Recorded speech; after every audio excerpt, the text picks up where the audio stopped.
बिस्मिल्लाहिर्रहमानिर्रहीम, अस्सलामु अलैकुम। मैं फरा और मैं हमजा। खुशामदीद कहेंगे आपको सुबह सवेरे पाकिस्तान में। और इतने अच्छे मौसम, इतना ज़बरदस्त है, बहुत ज़बरदस्त मौसम है, बहुत ज़बरदस्त मौसम है। अब देखिए अप्रैल का आगाज़ हुआ है ना, तो जितना हमें फरवरी ने और मार्च ने तंग किया था मौसम के हवाले से, अप्रैल ने उतना तंग कम से कम इन इलाकों में नहीं किया। कराची में तो हीट वेव रही है बिल्कुल। और लेकिन मैं ये सोच रही थी हमजा, जब रात को मैं जब इस्लामाबाद से निकलने लगी ना, तब भी अचानक बूंदाबांदी शुरू हुई। क्या बात है। और मुझे लगा है अब इस वक्त ऐसे मौसम में इस्लामाबाद को छोड़ के जाना तो अपने ऊपर जुल्म ही है। लेकिन जब लाहौर में मैं एंट्री उस वक्त तो नहीं फील हो, सुबह यहाँ पे भी बूंदाबांदी हुई। हाँ, हवा भी खुशगवार, टेम्परेचर भी कम, बहुत अच्छा मौसम। और उसके साथ साथ लोग भी हमने देखा है कि अब जरा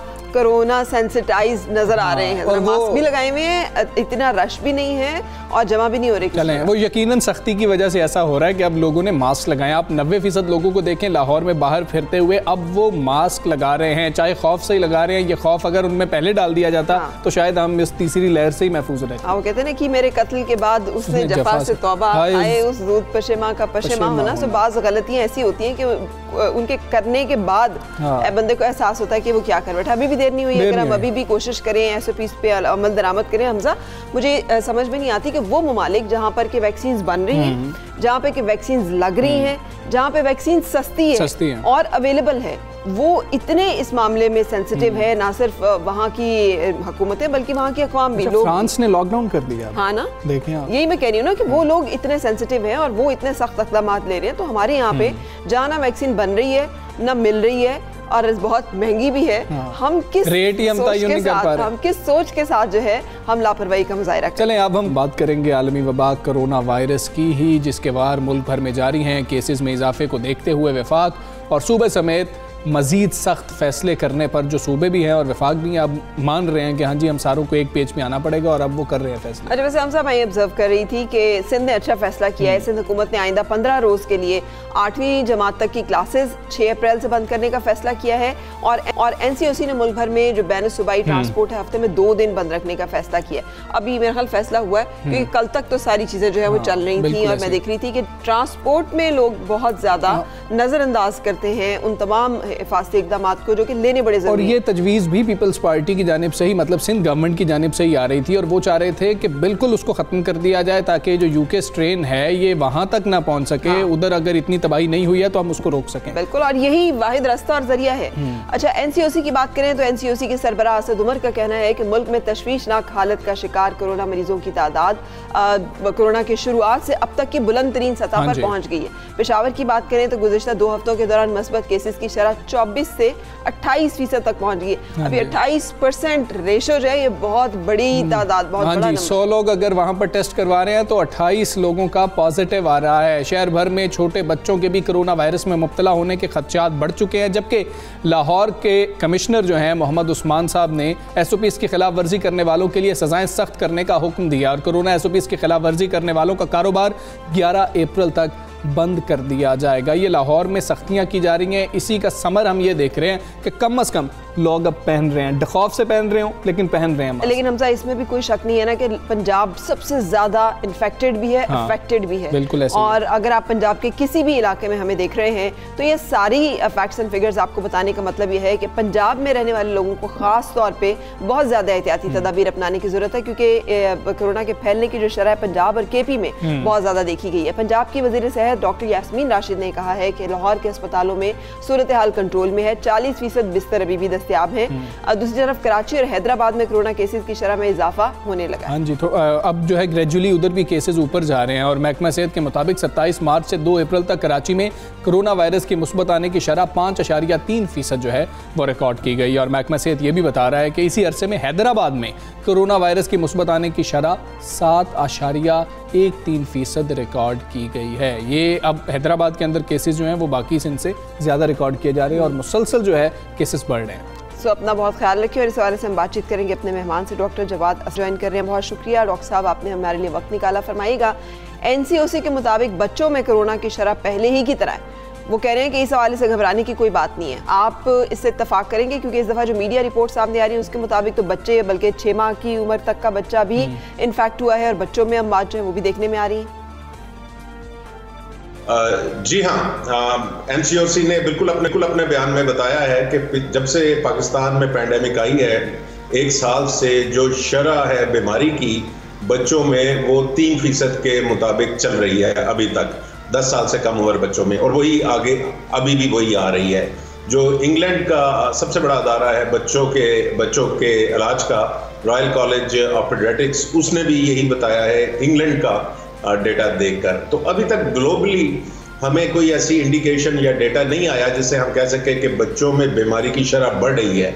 लेकिन पूरी दुनिया इस वजह से थोड़ी सी घबराई है कि पोटेंशियल इस वक्त मौजूद है कि जो नया वेरिएंट आया है ये नौजवान लोगों को, जिस तरह बड़े लोगों को ज़्यादा को इन्फेक्ट कर रहा है, तो उस तरह बच्चों और नौजवान लोगों को भी ज़्यादा इन्फेक्ट कर सकता है। तो अगर टोटल नंबर बढ़ेगा मरीजों की तादाद का, तो बच्चों की शरह बीमारी की अगर वो भी रहे तो टोटल नंबर जो बढ़ जाएगा उन बच्चों का जो कोविड-19 से मुतासिर होंगे।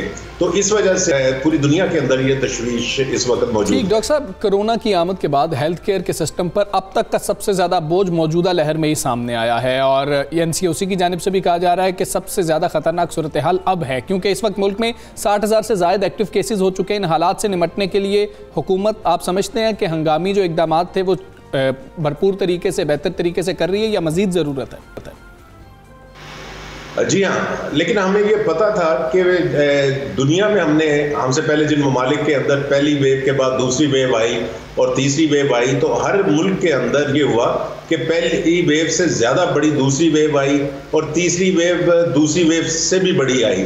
तो इस वजह से हमें भी ये एक्सपेक्ट और तैयारी उसी तरह करनी चाहिए थी, जो अनफॉर्चुनेटली हमने नहीं की तीसरी वेव के लिए। इसके लिए जो बचाव के तरीके हैं वो बिल्कुल वही हैं जो आज से साल पहले थे, और उसमें सिर्फ एक चीज़ हमने ऐड की है, और वो मैं आपको बताता हूं कि आप उसी तरह एक दूसरे से फासला रखें जो आपके घर के लोग नहीं हैं, मास्क पहने। लेकिन एक जो नई चीज़ का हमें पता लगा है वो ये है कि हवाओं में दफ्तरों के अंदर या बिल्डिंग्स के अंदर ताज़ा हवा का बंदोबस्त ज़रूरी है।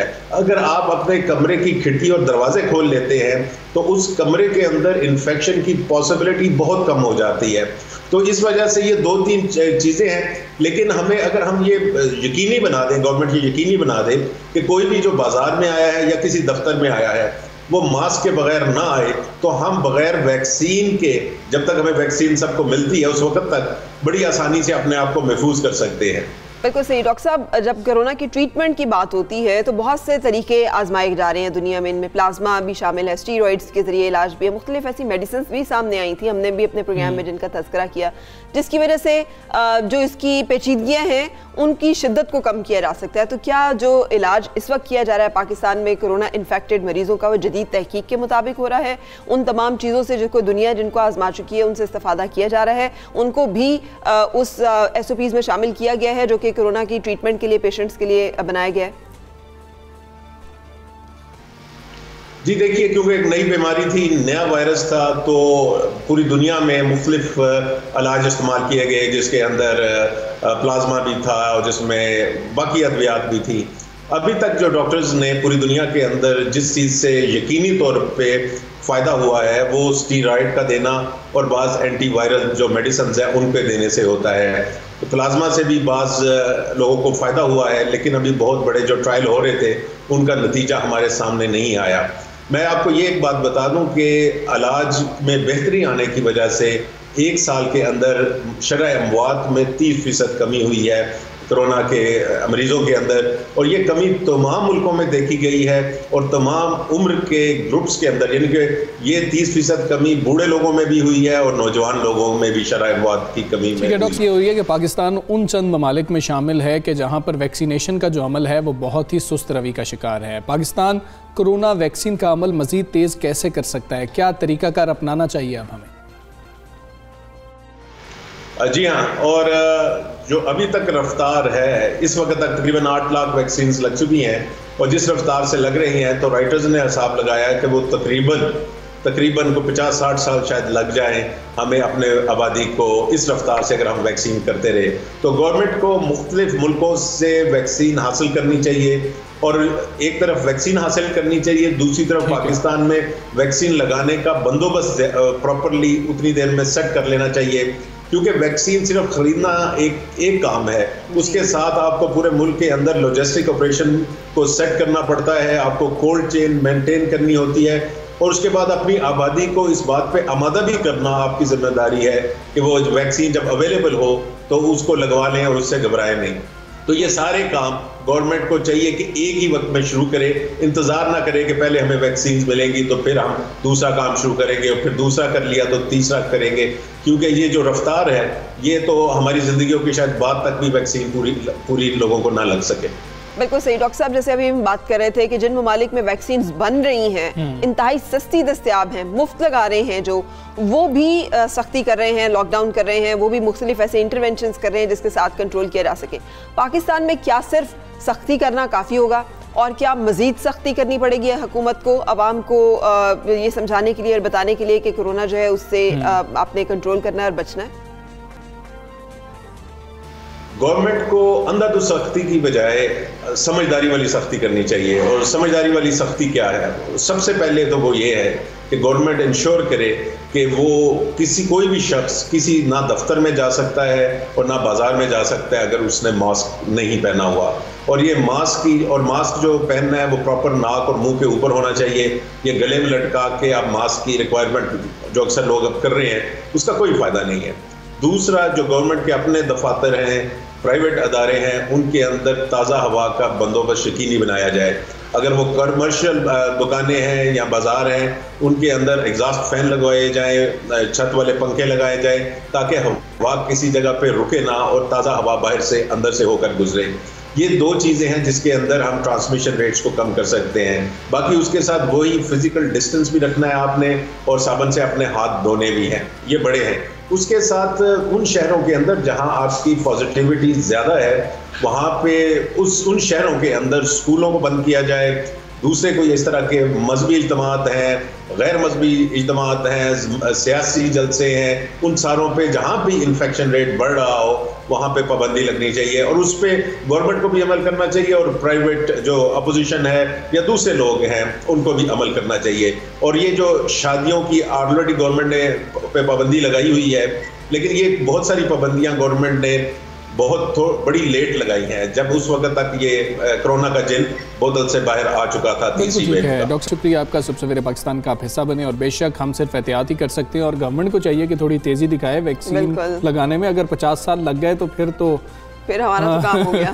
एक पूरी जनरेशन, एक पूरी मतलब एक क्या बहुत सारी नस्लें जो हैं वो इस कोरोना के पता नहीं तब तक कितनी वबाएं आ चुकी होंगी, हम क्या करेंगे। अच्छा, लेकिन एक जो मैसेज डॉक्टर साहब की आवाज़ से हवादार रखें अपने बैठने की जगह को, वो ऑफिस है, वो घर है, खास तौर पे खिड़कियां दरवाजे, आजकल तो मौसम भी अच्छा है, मौसम अच्छा है, हम ब्लेस्ड है कि इतनी गर्मी की शिद्दत नहीं बढ़ी कि हमें एसी चलाने पड़े और खिड़कियां बंद रखनी पड़े। सो इसको जरूर अपने मद्देनजर रखें। बिल्कुल ऐसे ही आगे बढ़ते हैं, कुछ सियासी बात करते हैं। पाकिस्तान डेमोक्रेटिक मूवमेंट की बात कर लेते हैं, जिसमें इख्तलाफात की खलीज जो है वो मज़ीद वसी होती जा रही है। दोनों साइड्स ये कहती हैं कि हम बात कर सकते हैं लेकिन हम बात नहीं करेंगे, क्योंकि हम चाहते हैं कि PDM जो है वो उसी तरह से रहे, लेकिन बात भी सारी करके जाते हैं, कुछ छोड़ते नहीं है अंदर। बिल्कुल सही, वो जाहिर है वो दिल के अफसाने निगाहों की जुबान तक पहुंचे तो वो बात तो जो दिल में होती है आ ही जाती है। पाकिस्तान पीपल्स पार्टी की बात करें तो पार्लियामेंट से इस्तीफों का मामला एक दफ़ा फिर लटक गया, जिसकी कि बहुत सारे लोग बहुत हमेशा से प्रेडिक्शन कर रहे थे। ये कोई नई बात नहीं है। पाकिस्तान पीपल्स पार्टी ने पहले 15 दिन इत्तेहादी जमातों को वो एक जैसे कहते हैं ना ट्रक की बत्ती के पीछे लगाए रखा। जब वक्त आया तो फिर कौमी असम्बली और सेनेट इजलास में अरकान की मसरूफियत का बहाना बना के पार्टी की ECC का इजलास जो है वो मुलतवी कर दिया गया। CCC का इजलास मुलतवी हो गया और नौबत यहाँ तक आ पहुँची है कि PDM ने पीपल्स पार्टी और अवामी नेशनल पार्टी को शो कॉज नोटिस भेजने का फैसला किया। वैसे इससे फ़र्क क्या पड़ेगा कि शो कॉज नोटिस भी भेज दिया गया तो इससे फ़र्क तो कोई नहीं पड़ने वाला ना, कि ये कैसे वो जवाबदेह कैसे हो सकता है इनको। तो ये पूरी जो सूरत हाल है इस पर बात करते हैं। सीनियर तजियाकार मज़हर अब्बास साहब हमारे साथ मौजूद है। मज़हर अब्बास साहब अस्सलाम, गुड मॉर्निंग सर। सर, कोई चिंगारी बाकी है या दिया बुझ चुका है PDM का? देखिए, डिपेंड करता है, ज़ाहिर है अब तो मेरे नज़दीक तो ये जो इत्तेहाद है ये अमलन ख़त्म हो चुका है, क्योंकि एक मरतबा अगर इतनी शदीद दराड़ आ जाए कि जहाँ एक दूसरे पे ताबड़तोड़ हमले शुरू हो जाएं, जहाँ शो कॉज नोटिस की बात आ जाए, जहाँ एक दूसरे से इख्तलाफात आहिस्ता आहिस्ता खुल कर सामने आ जाएं। ज़ाहिर मादी में रहा है, तल्ख उनका मादी रहा है, लेकिन उसके बाद कई कोशिशें भी हुई इत्तेहाद की और दोनों तरफ से गलतियाँ हुई हैं, किसी एक तरफ से नहीं। लेकिन मेरा ख्याल है कि इस वक्त जो सूरत हाल है, अगर शो कॉज नोटिस दिया जाता है तो फिर आप ये समझ लें कि इत्तेहाद जो है वो अब बाकी नहीं रहा, क्योंकि ज़ाहिर है पीपल्स पार्टी का जवाब बड़ा मुख्तलिफ होगा। और मेरा ख्याल है कि मुस्लिम लीग नून और दीगर जमातें भी अब एक एक्सट्रीम पोजीशन लेने जा रही हैं और उससे हो सकता है पीपल्स पार्टी उससे निकल जाए, अवामी नेशनल पार्टी निकल जाए, लेकिन क्या उसके बाद अपोजिशन का इत्तेहाद जो है उसको इत्तेहाद हम कह सकते हैं?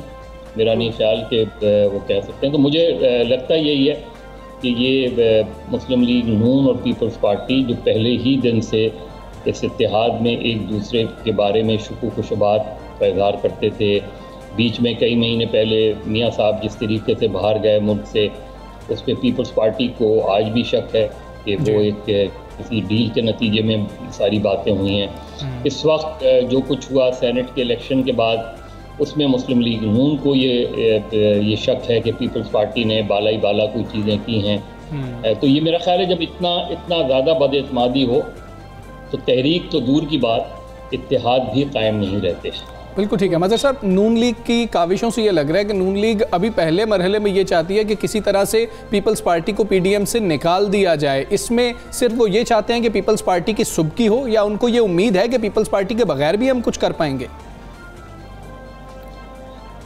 देखिए मतलब क्या कर पाएंगे मुझे तो पीपल्स पार्टी ने अपने आप को नुकसान पहुंचाया, इसमें तो कोई शक नहीं। गिलानी साहब को जिस तरह उन्होंने कायदे इख्तिलाफ बनाया, वो पीपल्स पार्टी ने अखलाकी तौर पे, बाकी तो वो कहते रहते हैं कि मेजॉरिटी हमारे पास थी, बाप हमें वोट देते ना देते, लेकिन यहाँ बाप के वोट देने ना देने का मसला नहीं है।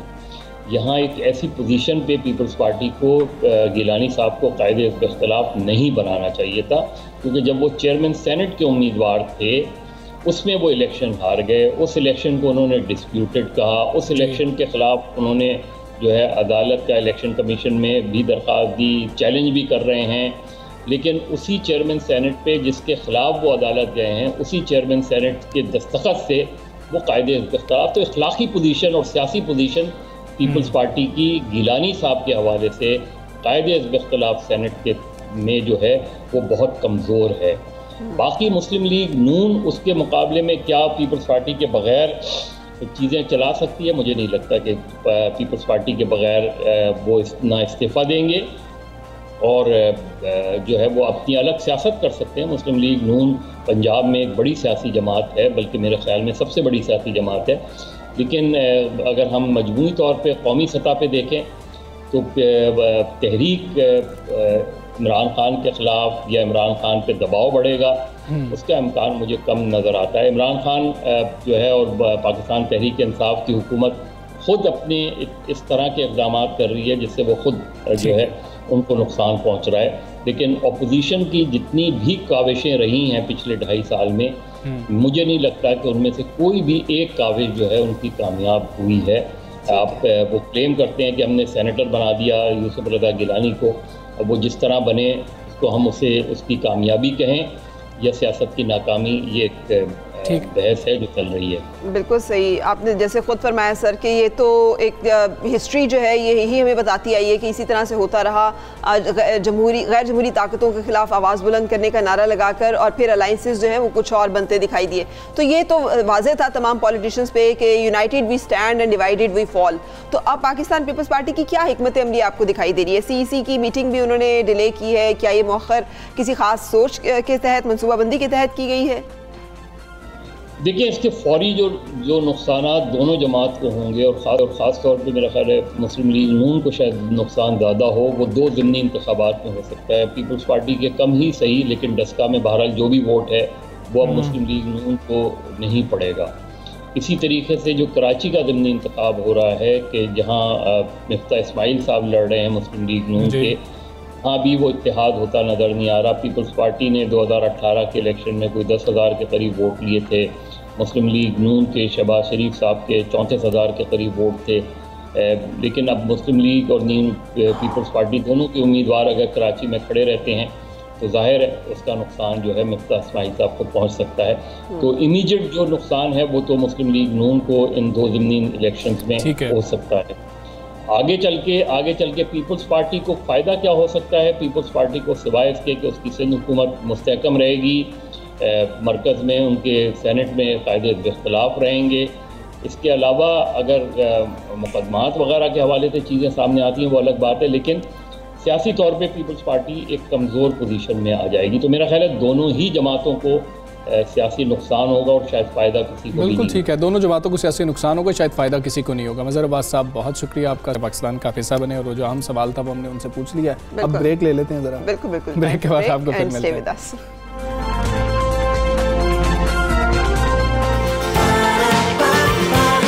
सुबह सवेरे पाकिस्तान।